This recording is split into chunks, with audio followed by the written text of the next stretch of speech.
Mega ফাইনেললৈ গৈ পালে queen আৰু কুইনে বাৰু বিহুৱতী বোৱাৰী হ'ব নেকি? নমস্কাৰ, মই জয়া। মোৰ চেনেলৰ অন্য এটা নতুন ভিডিঅ'লৈ আপোনালোকক স্বাগতম জনাইছোঁ। আশা কৰোঁ আপোনালোক সকলো ভালে আছে।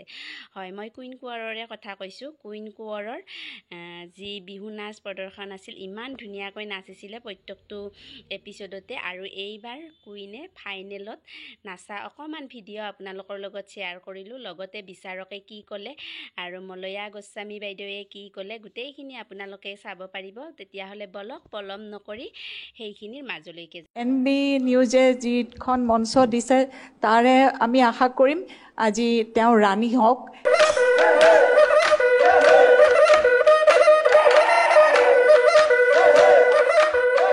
কিন্তু এই প্ৰতিযোগী পুৰস্কাৰটো যে ক'লে যে 1 লাখ টকা পাব, সেইটো শুনি আকৌ এটা কথা মনলৈ আহিছে যে লাখপতি বাইদেউ শব্দটো শুনি আছোঁ বহুত দিনৰ পৰা, লাখপতি বোৱাৰী শব্দ আজি শুনা পাই গ'লোঁ। দেহা হল অলিয়া, দেহা হল বলিয়া। এইবাৰ যদি এইটো বছৰ যদি তুমি আমাৰ বিহুৱতী বোৱাৰী খিতাপ নোপোৱা, তেতিয়াহ'লে অহা বছৰ আকৌ আহিম।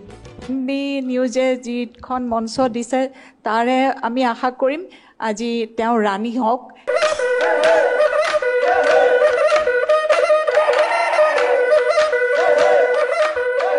কিন্তু এই প্ৰতিযোগী পুৰস্কাৰটো যে ক'লে যে 1 লাখ টকা পাব, সেইটো শুনি আকৌ এটা কথা মনলৈ আহিছে যে লাখপতি বাইদেউ শব্দটো শুনি আছোঁ বহুত দিনৰ পৰা, লাখপতি বোৱাৰী শব্দ আজি শুনা পাই গ'লোঁ। দেহা হল অলিয়া, দেহা হল বলিয়া। এইবাৰ যদি এইটো বছৰ যদি তুমি আমাৰ বিহুৱতী বোৱাৰী খিতাপ নোপোৱা, তেতিয়াহ'লে অহা বছৰ আকৌ আহিম।